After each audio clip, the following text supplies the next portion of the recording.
Slingshot is a sci-fi psychological thriller directed by Michael Halfstrom, written by R. Scott Adams and Nathan Parker, and starring Casey Affleck as John, Laurence Fishburne as the captain, and Tomer Capone as Nash. Slingshot follows 3 astronauts on a mission to Titan, which is one of Saturn's moons, in search of natural resources. Due to the length of the journey, the crew is set to perform the Slingshot maneuver, which is where the title comes from.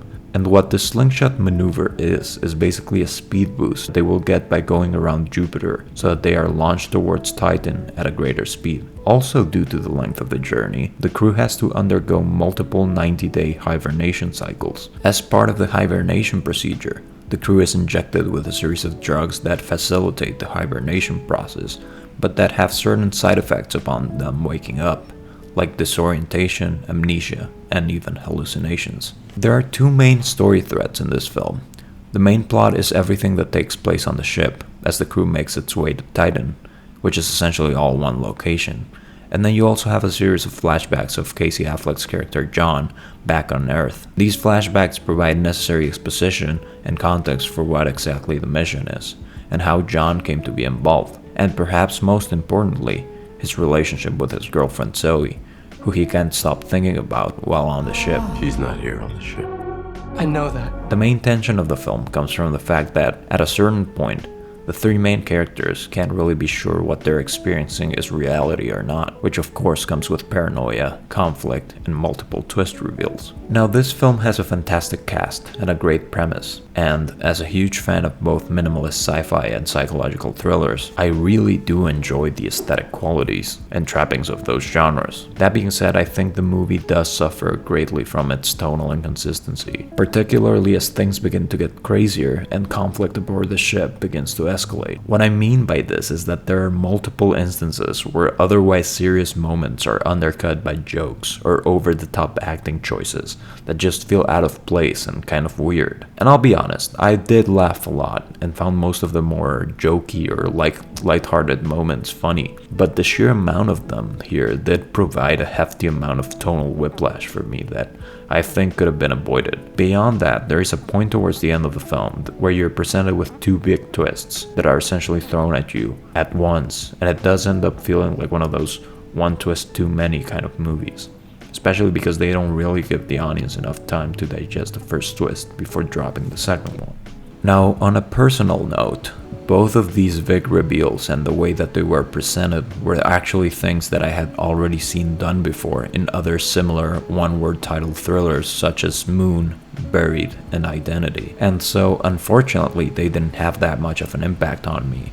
That said, I'm sure that if you're unfamiliar with those types of films, then the twists and turns of this movie will probably have a much bigger effect on you. Had I seen Slingshot 5 to 10 years ago, I probably would have loved it. But unfortunately, the more movies I watch, the less I'm surprised by. But I guess that's just the way it goes.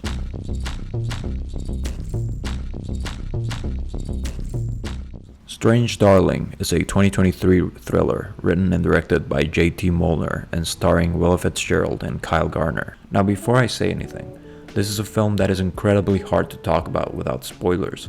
So if you want to go in completely blind, I do suggest that you go see it first and then come back to this review.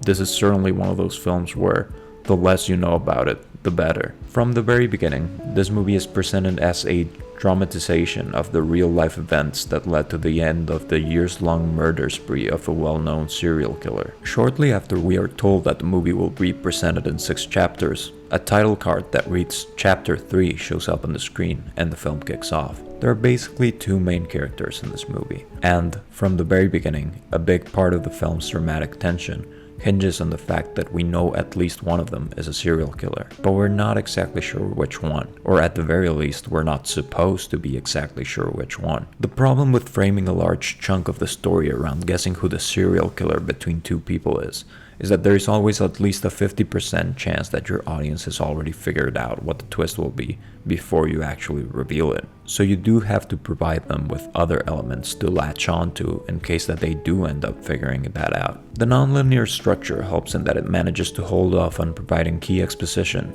and so it can later use it as both climactic revelation and necessary context. That said, the first 2 chapters of the film do come across as kind of uninteresting, because we know absolutely nothing about the characters that we are watching on screen, and so the first thing we are presented with is essentially a chase sequence that has no real stakes. That being said, Strange Darling does play its cards right, in that it becomes a lot more engaging as it inches towards its conclusion. So you're left more satisfied than not by the time the movie ends and the non-linear structure pays off. Ultimately, the film works well as a thriller, even if, thematically, its messaging feels a little strange, especially given the controversial scene that happens towards the end of the film, which I will not spoil, but that certainly seems to say a lot about the filmmaker's views on current cultural debates regarding gender and the intersection between social justice and the legal system. If you've seen the film, you probably know what I'm talking about. Otherwise, it is something that I will leave for you to discover.